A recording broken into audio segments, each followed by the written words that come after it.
إنما الدين النصيحة شأنها في الشرع عالي بالتعاليم الصحيحة ينجلي زيف الضلال وبأحكام صريحة ارتضاها ذو الجلال فاتبع هدي النصيحة ترتقي نحو المعالي.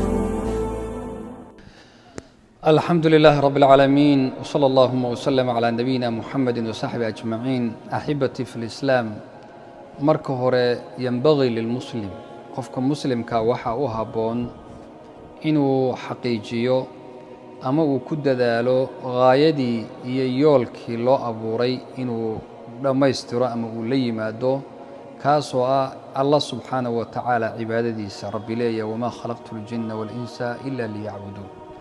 uma intaas kadib inuu awaamirtii ilaahi subxaanahu wa tacaala uu faray uu la yimaado, nawaahidii iyo wixii uu ka reebayna uu ka tago. uma intaas kadibna iqtinaam alfuras, in xilliyada iyo mawaasimta khayriga xilliyada way kala fadli badan yihiin. allah subxaanahu wa tacaala baa kala fadilay, amaakinta iyo dhulka waa la kala fadilay, zamanka iyo xilliyadana waa la kala fadilay.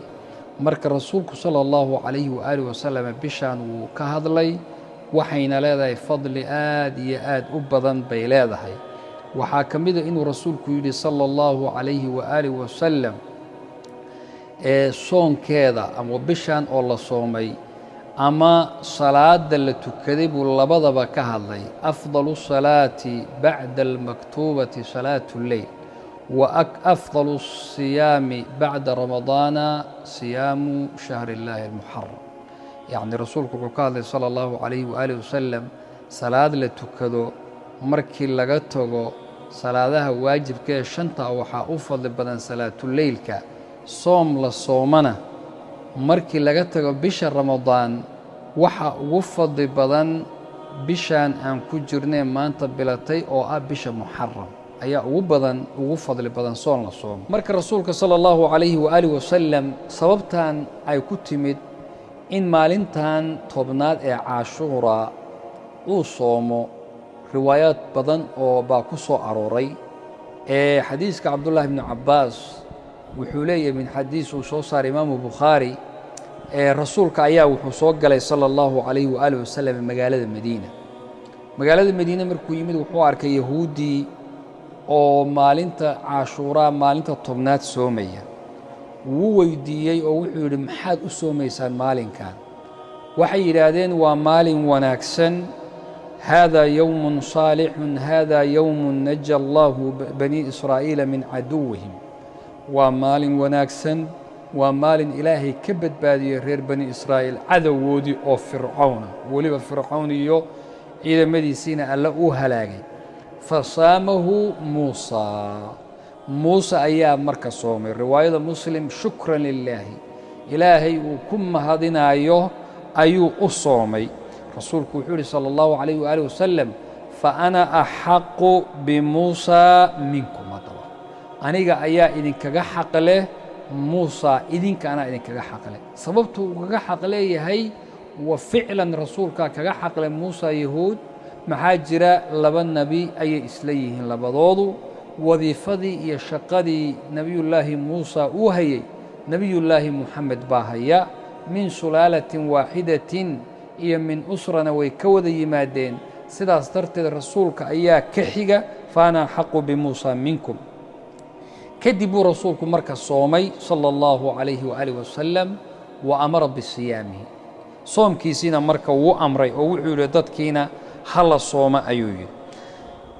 waxaa soo arooray rasuulku markuu yimid magaalada madiina in qolada yahuudda ah maalinta caashuuraa oo tobnaad waxay ku tarin jireen ciid inay tahay, inay iyaga ciid u tahay. marka rasuulkuna sala allahu calayhi waaalih wasalam mukhaalafatan lahu, ilaan wuxuu jeclaa in yahuudda iyo nasaarada la khilaafo. khaalifu lyahuuda waannasaara waa kii yidhi sala allahu calayhi waaalih wasalam wixii ay hayaan iyo wakhtiyada iyaga ciidda u ah inuu garab maro. marka ciid hadday iyaga u tahay ciidda way dabaaldegayaan oo maalin ay soomaan meehe idinku sooma. marka sidaasuu rasuulku sala allahu calayhi waaalih wasalam amarka siyaamka an ayuu u bixiyey. marka rasuulka sala allahu alay wasalam sifada uu u soomi jiray maalintan tobnaad maraaxil bay soo martay. markii ugu horreysay magaalada maka ayuu rasuulku ku soomi jiray sala allahu calayhi waaalih wasalam. isaga ayaa keligii soomi jiray, man una amar ku bixinin in la soomo yowma cashuuraa oo sida la soo warinaya ama xaqiiqada ah xitaa way soomi jireen qolyaha jaahiliga oo dhani maalintaa cashuura maalinay weyneeyaan bay ahayd. marka labaadna madiine markuu yimid rasuulku waa soomay markuu arkay yahuuddi oo soomaysaa, isaguna waa soomay. markay arrintaa u sheegeen oo yidhahdeen waa maalinka aniga idinkaga xaqle buu ihi waan soomayaa. marka saddexaad rasuulka sala allahu calayhi waaalih wasalam waxay ahayd markii la waajibiyey bisha ramadaan, oo markii la waajibiyeyna wuu ka tegey soonkii inuu soomo cashuuraa, oo markii hore sida raajixa laleeyahay waajib bayba ahaydba oo iyada muusan ka tegi jirin, markii dambe waa daayey. ugu dambayntiina waxay ahayd rasuulka sala allahu calayhi waaalih wasalam inuu goostay aakhira cumrihi inuusan soomin maalintan oo keliya, bal inuu ku dari doono maalinta sagaalaadna uu ku sii dari doono in sha allahu tacaala. rasuulka sala allahu calayhi waaalih wasalam markii uu bishaan maalinta caashirka uu amray in la soomo ayaa waxaa lagu yidhi sala allahu calay wasalam xadiiskii muslim min xadiisi cabdullaahi bni cabbaas yaa waxaa lagu yidhi yaa rasuulallahi waa yoom ama waa maalin ay tucadimuhu lyahuud, nimanka yahuudda ah way weyneeyaan marka waa maalin ay soomaan oo iyagu ay weyneeyaan. rasuulkuna sidaan hore u soo sheegnay yahuudda iyo nasaarada wuu khilaafi jiray waxay sameeyaan. haddii la yidhahdo arrintan iyagaa sameeyo wuu garab mari jiray si ayna u noqonin mushaabaha iyagii waxay samaynayaan lala sameeyey.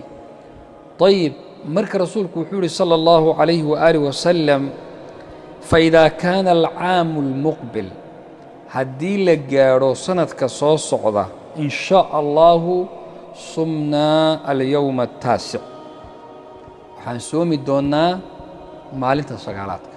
sanadka soo socda haddii allana gaadhsiiyo waxaan soomi doonnaa buuhi maalinta sagaalaadka.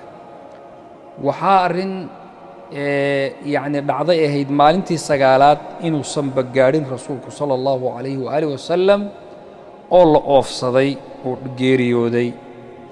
ayib marka taas baa waxaa ka soo baxaysa imaamu shaafici iyo asxaabtiisii axmed iyo isxaaq iyo aakharuun intuba waxay leeyihiin waxaa marka sunno ah sowmu taasici waalcaashiri jamiican in la soomo maalinta tobnaad iyo maalinta sagaalaad in la isku daro.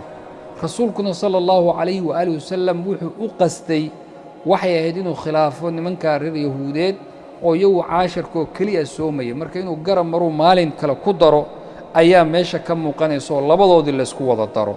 marka cashuuraa waa maalin sidaa u weyn, waa maalin rasuulku sidaa uga hadlay, waa maalin xilliyada ka mida soomkeedu waajibba uu ahaa oo maraaxiishii uu soo maray ayay ka mid ahayd. waa maalinkaa lagu dhaafayo hal sano dembigeed lagu dhaafayo. marka fadaa'ishaasaa si gaara ugu soo aroortay. wallahu aclam.